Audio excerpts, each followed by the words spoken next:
Friends, आज हमारा English speaking का डे 9 है। फ्रेंड्स, कल हमने सीखा था कैन को यूज करना और कैन से क्वेश्चन आंसर को करना। फ्रेंड्स, आज हम सीखेंगे ऐसी चीज के बारे में जो हम अक्सर यूज करते हैं, जैसे कि बहुत से काम ऐसे होते हैं जो हम करना तो नहीं चाहते लेकिन हमें करना पड़ता है। उस तरह की चीजों को हम कैसे बनाएंगे, ऐसे सेंटेंस को हम कैसे बना सकते हैं, उसके बारे में सीखेंगे।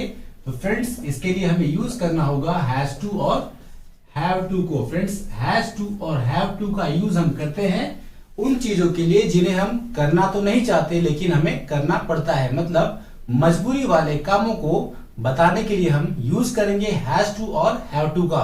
जैसे कि मुझे सुबह उठना पड़ता है, मतलब मैं सुबह उठना चाहता नहीं हूं लेकिन मुझे उठना पड़ता है। मुझे सुबह स्कूल जाना पड़ता है, मतलब स्कूल जाना चाहते नहीं है लेकिन जाना पड़ता है। मुझे ऑफिस जाना पड़ता है। तो फ्रेंड्स, इस तरह से जो काम मजबूरी में हम करते हैं उन्हें बताने के लिए हम यूज करेंगे हैज टू और हैव टू को। फ्रेंड्स, इन दोनों को यूज करने के लिए हम एक फॉर्मेट देखेंगे। ये फॉर्मेट क्या होगा, आई, जैसे कि यहां पर लिखेंगे आई हैव टू, उसके बाद जो भी काम आपको करना पड़ता है उस वर्ब को आप यूज करना है। जैसे कि जाना, गो, मतलब आप क्या बोलोगे, आई हैव टू गो, मुझे जाना पड़ता है कहां, ऑफिस, तो I have to go to office, मुझे ऑफिस जाना पड़ता है। स्कूल बोलना है तो क्या बोलोगे, I have to go to school. उसी तरह से हम यूज करेंगे हैज का, तो ये हैज कहां पर यूज होगा, ही हैज टू डांस, उसे डांस करना पड़ता है, मतलब वो डांस करना चाहता नहीं है लेकिन उसे डांस करना पड़ता है। तो फ्रेंड्स, इसी चीज को हम आज सीखेंगे बहुत ही बेसिक से। फ्रेंड्स, यहां पर देखेंगे तो दो चीजें हैं, हैज टू और हैव टू। दोनों ही चीज को हम यूज करेंगे प्रेजेंट में, मतलब जो हमें इस समय करना पड़ता है उस चीज को हम यूज करेंगे हैज टू और हैव टू। और अगर मान लीजिए आपको ऐसा बोलना है कि मुझे काम करना पड़ता था, मुझे पढ़ना पड़ता था, तो फ्रेंड्स उसके लिए हम अगले लेसन में सीखेंगे उसके लिए हमें क्या यूज करना है। लेकिन इस समय जो हम सीख रहे हैं ये हम सीख रहे हैं प्रेजेंट में कोई भी चीज अगर आपको करनी पड़ती है उसको बताने के लिए। तो फ्रेंड्स, यहां पर दो है, हैज टू और हैव टू। पहले हम समझ लेते हैं कि हैज टू कब यूज करना है और हैव टू कब यूज करना है। तो फ्रेंड्स, यहां पर आप देख सकते हैं आई, यू, वी और दे, ये फ्रेंड्स प्लूरल फॉर्म्स होते हैं। इनके साथ हम यूज करेंगे हैव टू। और ये हैज टू जो है इसे हम यूज करते हैं सिंगुलर के साथ में। सिंगुलर मतलब जैसे कि ही है और शी, इट और नाम, कोई भी नाम हो, जैसे राम हो, श्याम हो, रोहन हो, विनोद हो, विजय हो, रानी हो, सुनीता हो, इस तरह से कोई भी नाम अगर है तो आप सभी नाम के लिए क्या यूज करोगे, हैज यूज करोगे। और इट के लिए भी क्या यूज करोगे, हैज यूज करोगे। शी क्या है, एक है, सिंगल लड़की की बात हो रही है तो सिंगल के लिए क्या यूज करेंगे, हैज। और ही क्या है, सिंगल लड़का है तो उसके लिए क्या यूज करेंगे, हैज। मतलब सिंगुलर के लिए हम यूज करेंगे, सिंगुलर मतलब होता है एक वचन, इसके लिए हम क्या यूज करेंगे, हम यूज करेंगे हैज का। और प्लूरल के लिए क्या यूज करेंगे, जैसे आई है, यू है, वी है और दे है, इनके लिए हम यूज करेंगे हैव टू। देखिए फ्रेंड्स, यू मतलब क्या होता है, आपको मैंने क्या कहा, यू, तुम एक हो, लेकिन अगर मान लीजिए आपके साथ दो लोग हैं तो भी मैं क्या कहूंगा, यू, मैं यही कहूंगा कि यू ऑल कम टुडे, तुम सभी आज आओ। तो मैंने यू कब यूज किया, एक के लिए भी यूज किया, बहुत लोगों के लिए भी यूज किया, इसलिए यहां पर यू क्या है, प्लूरल है। और यू में यूज होगा हैव टू। वी मतलब क्या, मेरे साथ और भी लोग हैं, तो बहुत लोग के लिए क्या यूज करते हैं, वी यूज करते हैं, इसलिए यहां पर क्या होगा, वी हैव टू। इसी तरह से दे जो है ये बहुत लोग के लिए यूज हो रहा है, जैसे एक से ज्यादा लोग हैं तो मैंने क्या कहा, वो लोग को काम करना पड़ता है, उन लोगों को काम करना पड़ता है, तो वो लोग क्या है, एक से ज्यादा है, इसलिए ये क्या होगा, प्लूरल होगा। और प्लूरल में हम क्या यूज करते हैं, इसे हिंदी में कहेंगे बहुवचन, और हम यहां पर यूज करेंगे हैव टू। और सिंगुलर में क्या यूज करेंगे, हैज टू। अब आप कहोगे कि ये आई तो सिंगुलर है, आई तो एक के लिए होता है, तो फ्रेंड्स यहाँ पर जो आई है ये है तो सिंगुलर, इसे होना यहां चाहिए, लेकिन फिर भी ये रहता कहां पर है, प्लूरल के साथ में रहता है फ्रेंड्स। तो इसे मैं कभी आपको अच्छे से समझाऊंगा डिटेल में, ये यहाँ पर क्यों है। तो फ्रेंड्स आई होप आपको समझ गया है, हैज टू में और हैव टू में किसे किसे यूज करना है। हैज टू कब यूज करना है, सिंगुलर में, और सिंगुलर क्या क्या होंगे, ही, शी, इट और नाम, इनके साथ हैज टू होगा। और आई, यू, वी, दे, इनके साथ क्या होगा, हैव टू होगा। तो चलिए फ्रेंड्स अब देख लेते हैं कि कैसे हम सेंटेंस को बनाएंगे। यहां पर मैंने आपको बताया कि प्लूरल में हम क्या यूज करेंगे, हैव टू यूज करेंगे। तो यहां पर हम बनाते हैं सेंटेंस को, आई हैव टू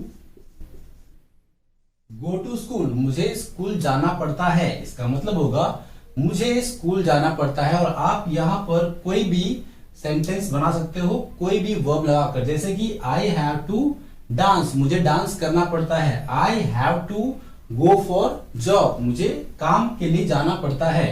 तो फ्रेंड्स ये हो गया हैव टू के लिए। यहां पर एक सेंटेंस लिख देते हैं, जैसे कि I have to go to school, मैंने यहां पे एक सेंटेंस कंप्लीट कर लिया।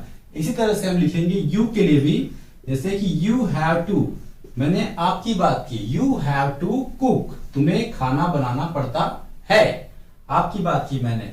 आप बोल सकते हो हाँ आई हैव टू कुक, मुझे खाना बनाना पड़ता है, मतलब आपके पास कोई नहीं है घर में, आपको खुद सब कुछ करना पड़ता है। तो क्या बोलोगे, आई हैव टू कुक। अगर आपको कपड़े धोने पड़ते हैं तो क्या बोलोगे, I have to wash clothes, मुझे कपड़े धोने पड़ते हैं। इसी तरह से वी की बात होगी तो हम क्या बोलेंगे, हमें घूमना पड़ता है, मतलब काम के लिए घूमना पड़ता है। तो क्या बोलेंगे, we have to roam, we have to roam, हमें घूमना पड़ता है। इसी तरह से दे होगा, दे हैव टू वर्क, उन्हें काम करना पड़ता है, मतलब वे सभी लोग हैं, बहुत लोग हैं, उन्हें काम करना पड़ता है। तो फ्रेंड्स इस तरह से आप यूज करोगे हैव का। आप देख लेते हैं कि हम हैज को कैसे यूज कर सकते हैं। हैज को हमें यूज करना है ही के साथ में, ही हैज टू कुक, उसे खाना बनाना पड़ता है, वो लड़का है उसे खाना बनाना पड़ता है। या फिर ही हैज टू बाथ, उसे नहाना पड़ता है। She has to wash, wash मतलब धोना, she has to wash utensils, utensils मतलब होता है बर्तन, she has to wash utensils. इसी तरह से हम यूज करेंगे इट का, इट हैज टू जंप, उसे कूदना पड़ता है। इट हैज टू मूव, उसे घूमना पड़ता है। इट हैज टू रन, उसे दौड़ना पड़ता है। इट मतलब फ्रेंड्स जैसे कोई निर्जीव चीज है, नॉन लिविंग चीज है, उसे के लिए हम यूज करते हैं इट का। और आगे हम देखेंगे नाम, जैसे कोई एक नाम ले लेते हैं, रानी, रानी हैज टू सेल फ्रूट्स, रानी को फ्रूट बेचना पड़ता है, मतलब वो बेचना नहीं चाहती, उसे करना पड़ता है, क्योंकि वो स्कूल जाती है, उसका मन नहीं है, फिर भी उसे फ्रूट्स को बेचना पड़ता है क्योंकि वो घर चलाती है। तो फ्रेंड्स इस तरह से हम यूज करेंगे हैज टू और हैव टू का। तो फ्रेंड्स ये हमने पढ़ा किसके बारे में, कोई चीज जब हमें करनी पड़ती है, हम करना नहीं चाहते हैं, तब ऐसी बातों को बताने के लिए हम बोलेंगे कि हैज टू और हैव का यूज करेंगे और सेंटेंस को बनाएंगे। आप बोल सकते हो जैसे कि आपको खाना बनाना नहीं है, आपको स्कूल जाना पड़ता है, आपको होमवर्क करना पड़ता है, आपको क्लास जाना होता है, आप बोल सकते हो अरे मुझे तो खाना बनाना पड़ता है, मतलब आई हैव टू कुक। आपको बोलना है कि आपका कोई फ्रेंड है, उसके बारे में आपको बोलना है, तो क्या बोलोगे, he has to go to market, उसे मार्केट जाना पड़ता है, मतलब मार्केट जाना चाहता नहीं है लेकिन उसे मार्केट जाना पड़ता है शॉपिंग करने के लिए, सब्जियां लाने के लिए। तो फ्रेंड्स ये था हमारा हैज टू और हैव टू। ये आई होप आपको समझ में आ चुका है। चलिए फ्रेंड्स कर लेते हैं प्रैक्टिस। फ्रेंड्स यहाँ पर मैंने आपके लिए कुछ वर्ब लिखे हैं, यहाँ पर देख सकते हैं आप, इन्हें यूज करके हम करते हैं practice. I have to complete, friends यहाँ पे हम लिखेंगे complete. I have to complete homework, मुझे होमवर्क पूरा करना पड़ता है। अब यहाँ पे कंप्लीट के बगल में आप कुछ और भी लगा सकते हो, जैसे कि I have to complete assignment, I have to complete homework, I have to complete housework, I have to complete office work। तो फ्रेंड्स इस तरह से आप बहुत सारे अलग अलग यहाँ पर यूज कर सकते हो सेंटेंस को बनाने के लिए। आगे है यू के साथ भी आप यूज कर सकते हो। You have to complete homework, we have to complete homework, they have to complete homework. ये मजबूरी वाली चीजें हैं, आप इसे यूज कर सकते हो। इसी तरह से रीड न्यूज़पेपर है, I have to read newspaper, you have to read newspaper, we have to read newspaper, हमें न्यूज़पेपर पढ़ना पड़ता है। They have to read newspaper, उन्हें न्यूज़पेपर पढ़ना पड़ता है। न्यूज़पेपर के प्लेस पे हम नॉवेल लिख सकते हैं, यहाँ पे हम नॉवेल के प्लेस पे पोएम लिख सकते हैं, ऐसे लिख सकते हैं। वी हैव टू रीड, ऐसे we have to read newspaper. Friends आगे है वॉश कार। फ्रेंड आप इस वॉश को यूज कर सकते हो। I have to wash car, मुझे कार को धोना पड़ता है। I have to wash utensils, मुझे बर्तन धोना पड़ता है। I have to wash clothes, मुझे कपड़े धोना पड़ता है। तो इस तरह से आप यूज कर सकते हो। इसमें देखते हैं friends he has to write letter, उसे लेटर लिखना पड़ता है। She has to write letter, उसे लेटर लिखना पड़ता है। लड़की है उसके लिए हम यूज करेंगे ही, लड़के के लिए यूज करेंगे। इट हैज टू जंप, उसे कूदना पड़ता है। Rani has to write a letter, Rani को लेटर लिखना पड़ता है। Friends it has to jump मतलब कि समझ लीजिए एक डॉगी है और एक बच्चा है, उस बच्चे के लिए उसे कूदना पड़ रहा है। बच्चा हंस रहा है तो वो बार बार कूद रहा है, लेकिन उसे कूदना नहीं है, फिर भी उसे कूदना पड़ता है। तो फ्रेंड्स इस तरह से हम प्रैक्टिस करेंगे। आप इस तरह के और भी वर्ब यूज करके इस तरह से बहुत सारे सेंटेंस बना सकते हो। हमने सीख लिया है कि कैसे हम यूज करेंगे हैज टू और हैव टू को अपनी मजबूरी को बताने के लिए, जो कि हमें करना पड़ता है। जैसे कि हमने देखा था friends, I have to dance, मुझे डांस करना पड़ता है। तो हमने ये सभी चीजें सीख ली है। अब हम सीखेंगे कि इसका नेगेटिव कैसे होगा। जैसे कि मैं कहूं कि मुझे डांस नहीं करना पड़ता है, तो उसके लिए क्या कहेंगे, I have not to dance. तो फ्रेंड्स अगर ऐसा आप लिखेंगे तो ये है गलत, पूरी तरह से ये होगा गलत। ऐसा हमें नहीं लिखना है। यहां पर थोड़ा सा रूल चेंज होगा फ्रेंड्स, आपको ध्यान देना है। यहां पर एक चीज जो आपको नहीं करनी है, हैव के बाद नॉट नहीं लगाना है। आपको यहां पर ध्यान देना है, दो चीजें हैं, हैज टू और हैव टू। जब भी आपके क्वेश्चन में हैज टू होगा तो आपको वहां पर क्या लगाना है, डज नॉट लगाना है। क्या लगाना है, डज नॉट।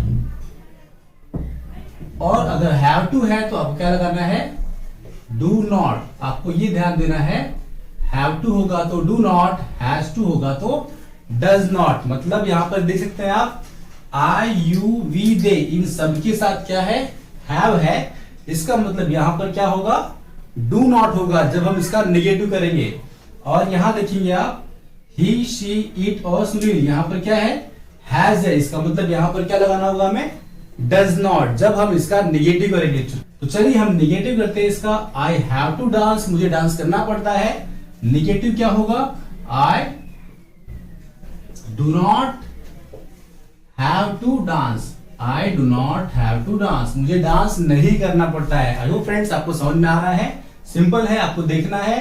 अगर हैव है तो आपको वहां पर क्या लगाना है, डू नॉट लगाना है। और हैव कब आता है, आई यू वी दे के साथ आता है। मतलब प्लूरल जब होगा तो हैव लगाएंगे, और हैव जब होगा तो उसका नेगेटिव करने के टाइम हम क्या यूज करेंगे, डू नॉट यूज करेंगे। तो सेम इस तरह से यूज करेंगे, यू हैव टू डांस मतलब तुम्हें डांस करना पड़ता है। नेगेटिव क्या होगा, you do not have to dance, तुम्हें डांस नहीं करना पड़ता है। We have to wash utensils, हमें बर्तन साफ करना पड़ता है। इसका नेगेटिव क्या होगा कि हमें बर्तन साफ नहीं करना पड़ता। तो क्या लिखेंगे, we do not have to wash utensils, हमें बर्तन साफ नहीं करना पड़ता है। They have to play cricket, उन्हें क्रिकेट खेलना पड़ता है। मतलब कि उनके स्कूल में कंपलसरी है, नहीं खेलना चाहते हैं फिर भी खेलना पड़ता है। नेगेटिव क्या होगा, they do not have to play cricket, उन्हें क्रिकेट नहीं खेलना पड़ता है। तो फ्रेंड्स ये हो गया, हमने देख लिया हैव टू था तो हमने डू नॉट से यूज किया। अब देखते हैं फ्रेंड्स, यहाँ पर हैज टू है तो इसका नेगेटिव कैसे करेंगे, डज नॉट लगाएंगे। ही हैज टू डांस, उसे डांस करना पड़ता है। नेगेटिव होगा, he does not have to dance. हमने यहाँ देखा था कि हम जब नॉट यूज करते हैं तो यहाँ पर क्या लगाएंगे, हैज नहीं लगाएंगे, क्या लगाएंगे, हैव लगाएंगे, क्योंकि हैज कब लगता है, डायरेक्ट। अगर आप ही, शी, इट, सुनील मतलब सिंगुलर के साथ डायरेक्ट अगर आप यूज करते हो तो हैज होगा। अगर आप निगेटिव जैसे ही के बाद हमने डज नॉट लगा दिया, ये हैज क्या हो जाएगा, हैव हो जाएगा, क्योंकि डायरेक्ट जब हम यूज करते हैं तो हैज होता है। लेकिन अगर हमने यहाँ पर कुछ और यूज किया, ये हैज क्या बन जाएगा, हैव बन जाएगा। फ्रेंड्स ये आपको ध्यान देना है। शी हैज टू डांस, इसका नेगेटिव क्या होगा, she does not have to dance. Friends यहाँ पर एक और चीज है, ये डज यहाँ पर शो करता है कि ये क्या है, सिंगुलर है, इसके लिए हम यहाँ पर क्या लगा देंगे, हैव। ये ध्यान देना आपको। इस तरह से इट हैज टू डांस, उसे डांस करना पड़ता है। It does not have to dance, उसे डांस नहीं करना पड़ता है। ये इट किसके लिए है, कोई भी नॉन लिविंग थिंग या फिर कोई जानवर या फिर कोई छोटा बच्चा जो हम नहीं जानते कि लड़का है या लड़की, उसके लिए हम यूज करते हैं इट का। Sunil has to dance, Sunil को डांस करना पड़ता है। Sunil does not have to dance, Sunil को डांस नहीं करना पड़ता है। क्या लिखेंगे, Sunil does not have to dance. Friends एक बार और आपको क्लियर कर दूं कि यहाँ पर हैव क्यों आ रहा है, क्योंकि हम ही के साथ डायरेक्ट जब यूज करते हैं तो हैज होता है, लेकिन बीच में कुछ और अगर आ गया, जैसे कोई भी हमने हेल्पिंग वर्ब यूज कर लिया, उसके बाद वो क्या हो जाएगा, हैव हो जाएगा। He does not have to, अगर डायरेक्ट हो गया लिखते हम ही हैज टू डांस, उसे डांस करना पड़ता है, लेकिन हमने यहाँ पर क्या यूज किया, डज नॉट यूज किया, इसलिए ये हैज क्या हो जाएगा, हैव हो जाएगा। He does not have to dance, she does not have to dance, उसे डांस नहीं करना पड़ता है। Sunil does not have to dance, Sunil को डांस नहीं करना पड़ता है। तो आई होप फ्रेंड्स आपको समझ में आ रही चीजें। आपको ग्रामेटिकली जानना नहीं है, आपको बस ये ध्यान देना है जो मैंने कहा है, जब ही, शी, इट हो तो ही हैज, शी हैज। जैसे हम निगेटिव करेंगे तो हम क्या यूज कर रहे हैं, डज नॉट यूज कर रहे हैं। डज क्यों यूज कर रहे हैं मैंने आपको यहाँ क्लियर किया है। अब इतना ही ध्यान देना है, पॉजिटिव होगा तो सिंगुलर में हैज, नेगेटिव करेंगे तो हम डज नॉट यूज करेंगे तो वो हैज क्या हो जाएगा, हैव हो जाएगा। तो आई होप फ्रेंड्स आपको समझ में आ चुका है कि कैसे हम यूज करेंगे डज नॉट और डू नॉट को हैज टू और हैव टू के अंदर। तो फ्रेंड्स हमने सीख लिया है कि कैसे हम यूज करेंगे हैज टू और हैव टू को अपनी मजबूरी को बताने के लिए, जो काम हमें मजबूरी में करना पड़ता है और जो काम हमें मजबूरी में नहीं करना पड़ता है, इन दोनों को बताने के लिए हमने सीख लिया है कि कैसे हम यूज करेंगे।